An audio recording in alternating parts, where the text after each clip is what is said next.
Hi, yes. Daily Bugle, I have a question. Do you know what the best type of bun is? The one bun that goes well with everything and the only bun you'll need from this day forward? Are you thinking of it?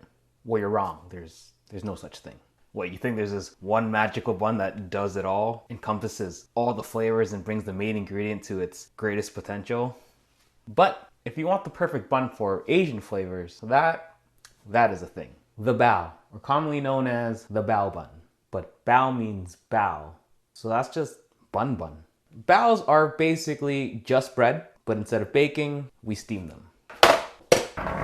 So we'll need some flour. I'm gonna be using bread flour. Of course, you could use all-purpose, but bread flour will give it that extra chewiness that we so desire. You wanna start with 300 grams of flour. Next, we're gonna need a starch of some sort. I have here wheat starch. You can find this in a lot of the Chinese grocery stores. Wheat starch is the same to wheat as corn starch is to corn, potato starch is to potato, tapioca starch to tapioca. You get the idea.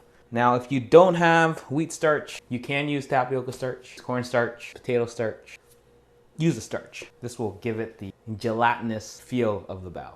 So we're gonna add 125 grams of wheat starch. Then we'll get 60 grams of sugar, 3 grams of salt, 5 grams of instant yeast. Then lastly, 10 grams of baking powder.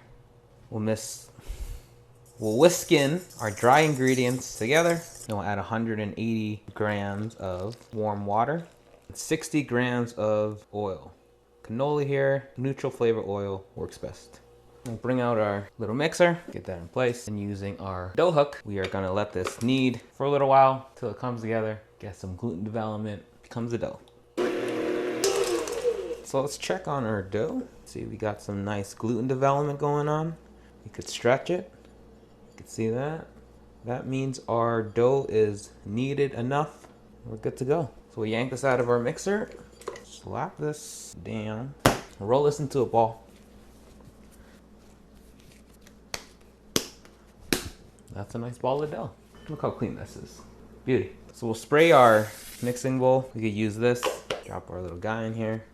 We'll cover this, set this aside in a warm place and let it proof. And once this doubles in size, anywhere to half an hour to an hour to 2 hours, depending on your conditions, then we'll get ready to go to the next step. So we're back. That took about an hour and a half. So we could see our dough has doubled in size. Could deflate it, get it onto our.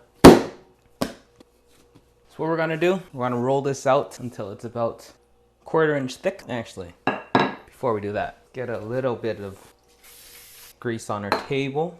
Then we could roll this out. And ideally, if you have these cupcake liners, muffin liners, cup liners, I don't know what these are called. These work perfect for this. If you don't have these, you can cut up parchment paper into tiny squares, something around 3 inches large, but this works really well, makes life way easy. All we'll do is we'll just flatten this out. Now we have a nice little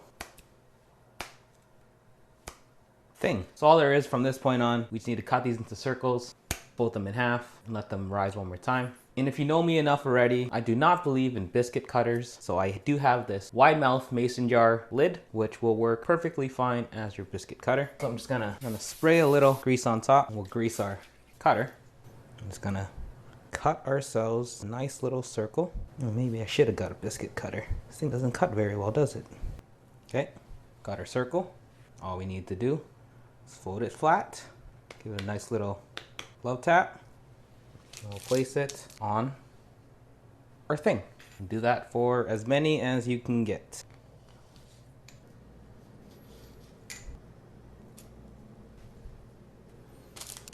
Then of course, when we got our leftover scraps, we'll combine them, roll it together, and keep flattening them out 1/4 inch thick, 3 inch circles till you used up all of your dough. But if you're finding you're having a hard time rolling out the scraps again, you gotta let the dough relax a little bit, so you can cover it up, leave it to the side, let it get soft, then it's a lot easier to work with.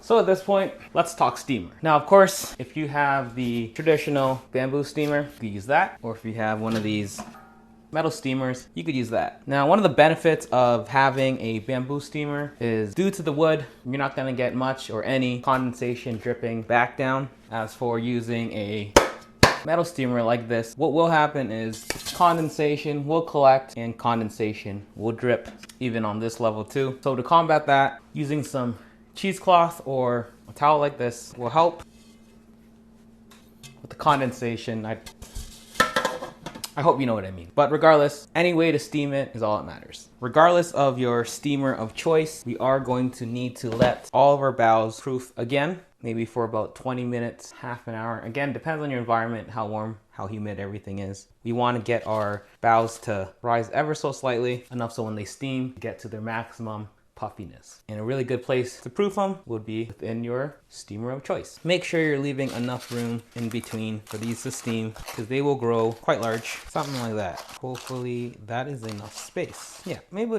do 5 per one. Nah, we can fit 6. This is the big steamer too.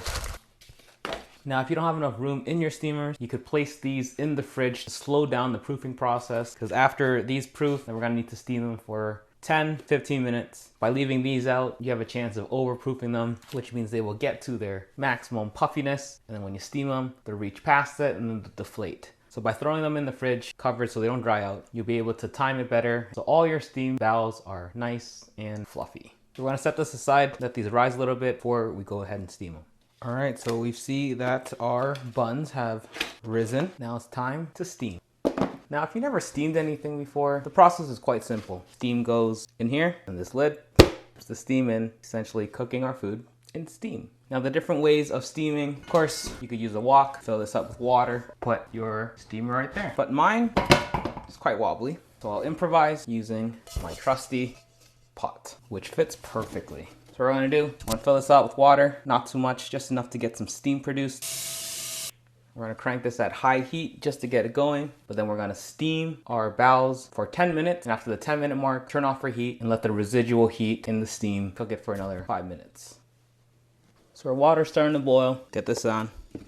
Turn the heat down to, well, medium. Too much steam, we'll get soggy baos. Nobody wants soggy baos. So we're gonna steam this for 10 minutes, and then after 10 minutes, we'll off our heat. All right, so it's been about 10 minutes. We're gonna off our heat and then let this sit for 5 minutes before we pull this off. All right, let's check this out. Oh yeah. Look at this beautiful bun. Now, if only I had something to fill this with. Oh, it's over here. Got some nice sous vide soy sauce pork belly here. Get this in here. You always gotta dress it up with some pickled carrot and some cilantro. So how about we try this?